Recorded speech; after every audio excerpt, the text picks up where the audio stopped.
Yes? What do you want? Quickly now. Just say the word. Still here.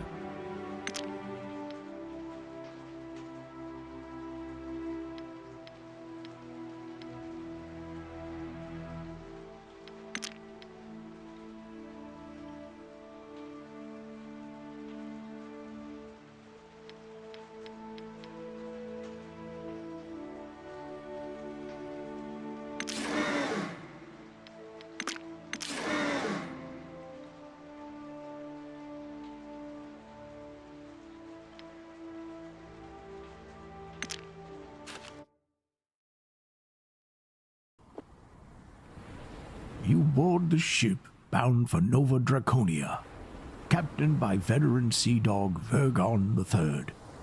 Your destination is Swordhaven. Gulls shriek and squawk overhead as the salt wind caresses your brow. A new life, new adventures. Whatever awaits, you're ready to face it.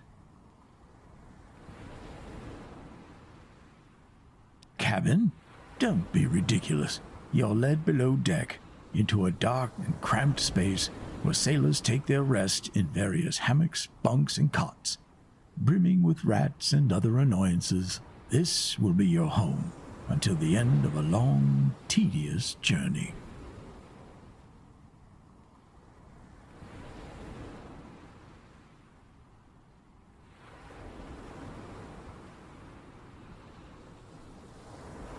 This is a merchant vessel, also Captain Vergon claims, so the passenger manifest is short.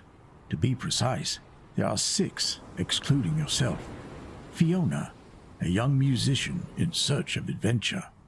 Nostra, a fiery one-eyed warrior. Nicodemus, a renowned scholar. Jehemo, a quick-witted southern sellsword. Gintar, a pious knight of the Empire. And finally, Xanfor, a kindly old man who mostly keeps to himself. An adventurous bard from the faraway kingdom of Muir-Orm, Fiona de Quinlan, is planning to strike it big in Nova Draconia's capital, Swordhaven. The idea had been stewing in her head for a long while, and recently she acquired the means to pay for the long voyage. You don't learn much about Nostra Urheim. She's reluctant to talk about herself, and enjoys hearing about other people's problems even less. The only thing you know for certain, maybe, is that she's from the southern prairies.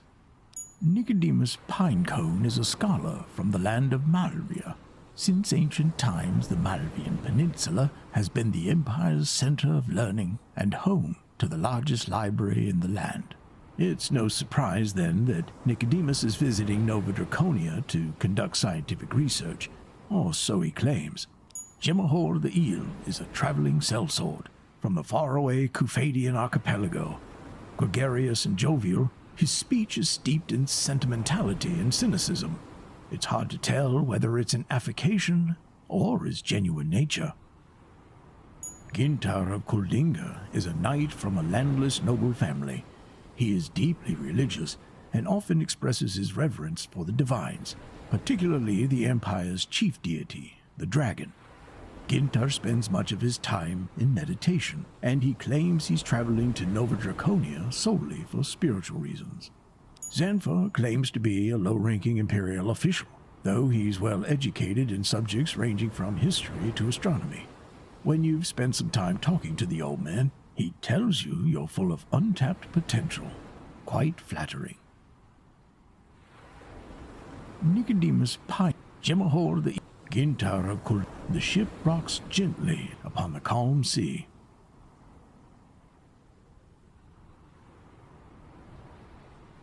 The ship is a large trade carrack, built for stability on heavy seas and big enough to carry a significant amount of cargo, along with provisions for extended voyages.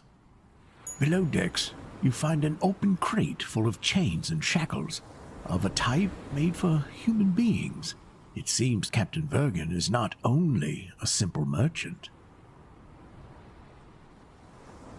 Though reluctant at first, the captain eventually admits that he has a contract to transport prisoners from the mainland to the Balta ore mines in Nova Draconia. However, He insists the ill-fated wretches destined to work and die there are enemies of the crown, condemned for treason. With that, he presses his lips tight. There's no more to be learned on that topic. At least, not until you reach Swordhaven. Bartering with the mariners yields silvery fruit. You trade 2 handfuls of worthless baubles and trinkets for 30 whole dinars. A little extra capital is definitely welcome. Who do you wish to know? The ship rocks gently as the ship draws ever closer to your destination. You sometimes listen to the sailors' stories when they're off watch. They share all kinds of amusing anecdotes, from the commonplace to stories so outlandish they could only come from seafaring folk. Yet, whenever they speak of the weird comets above the Gulf of Swordhaven, or of warlocks practicing their craft in western Nova Draconia, Xanfor's face darkens. It seems he takes these topics very seriously. In the meantime, you...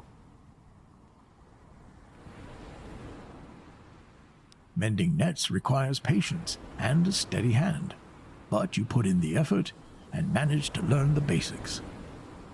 A few days later, the vessel finally enters the stormy sea. True to its name, the dark waves slam relentlessly against the stern, causing the vessel to roll in a nauseating rhythm. The air is thick with the smell of salt and ozone as its heralds, the grim Malamuks, replace the cheerful seagulls to glide in eerie silence beneath the laden sky.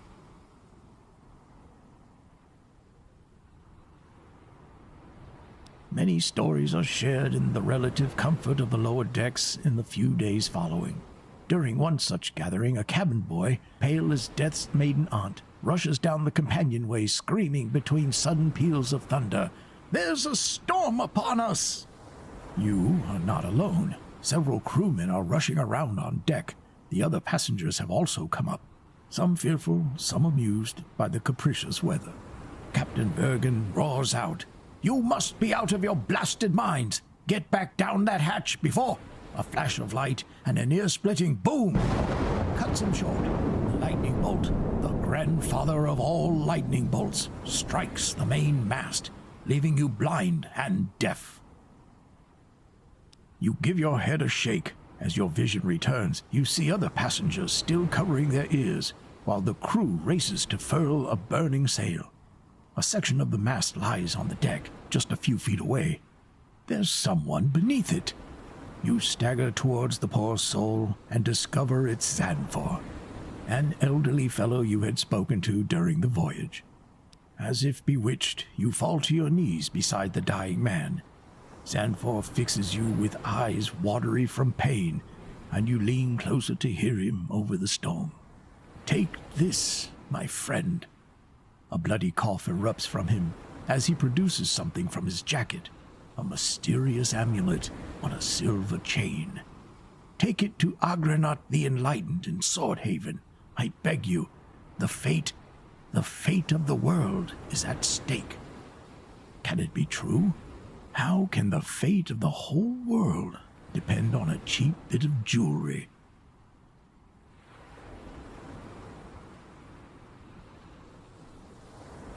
Thank you. Xanfor's eyes roll back in his head, and his final breath escapes with a wheeze. You examine the amulet he gave you. It's a dark prism, within which a dim red light flickers. When you press your finger against one of its sides, the crimson glow seems to drift towards it, as if the object were alive and watching you. Still puzzled and disturbed by the urgency in the dying man's voice, you gingerly rise to your feet. The other passengers are all there, along with the captain, who surveys the destruction with an unreadable expression. "Take heed now, me hearties. 'Tis here we must bid each other farewell. This old ship's in bad shape, and the place I must go don't allow no passengers." You and the others exchange troubled glances. Fear not. The shore's but a stone's throw away. We finally reached Nova Draconia. Well, except for that poor fellow over yonder. He spares a glance for Xanfor's corpse. The village is close by. Name of Clamreach. You can find shelter there after you land.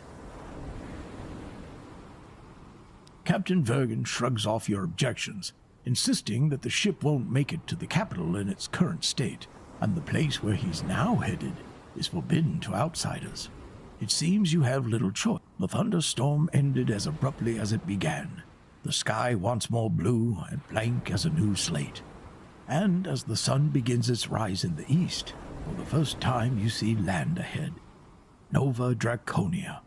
With a parting salute to the crew, you hop down into the boat where the rest of the passengers are already waiting, and take the oars in hand.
Right.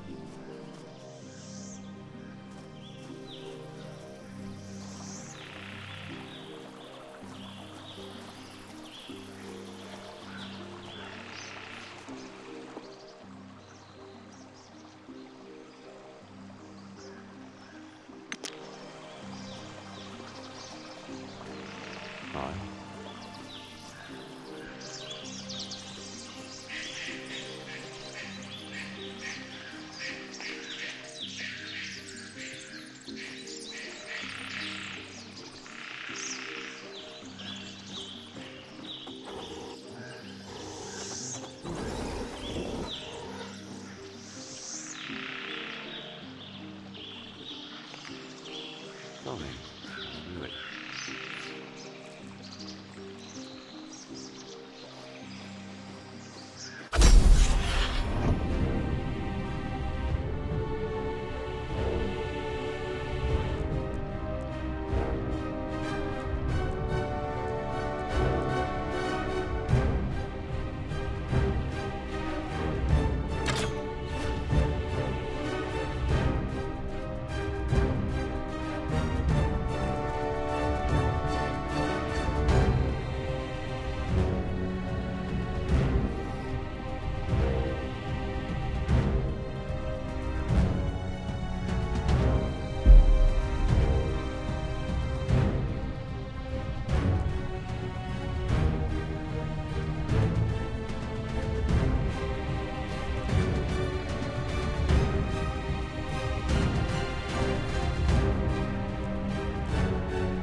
What do you want?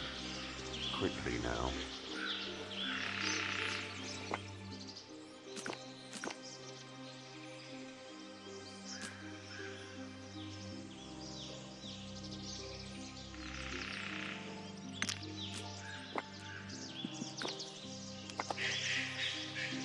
Okay.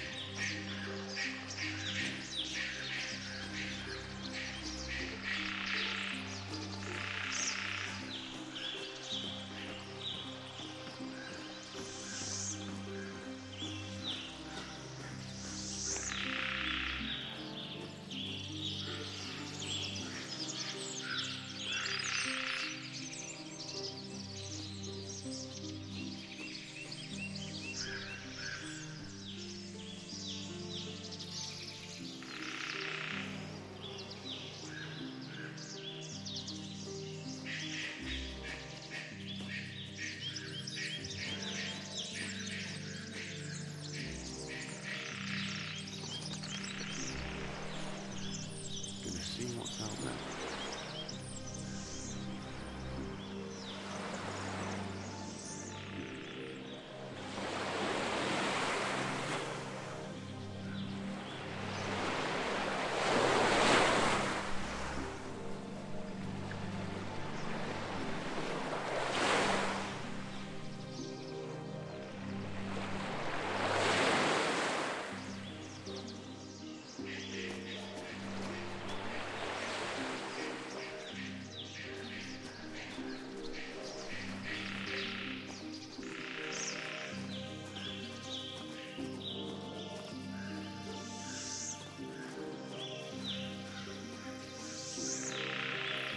I'm on it.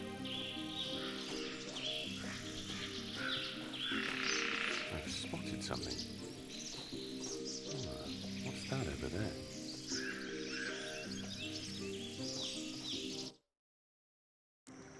remarkable place. Nice and smooth.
Still here.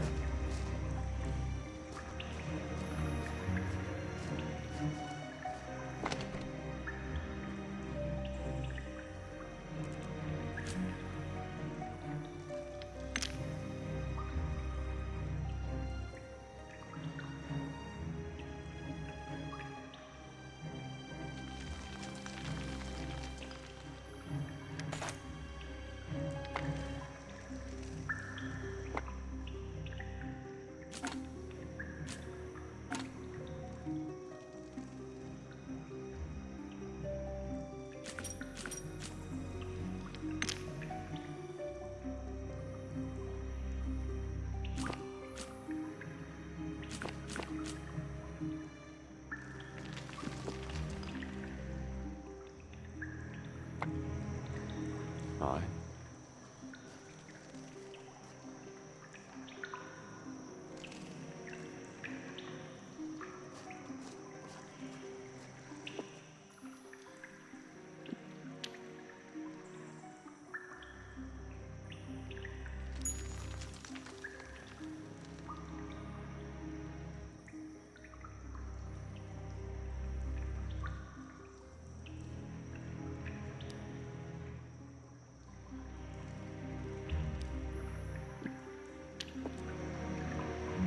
Nothing.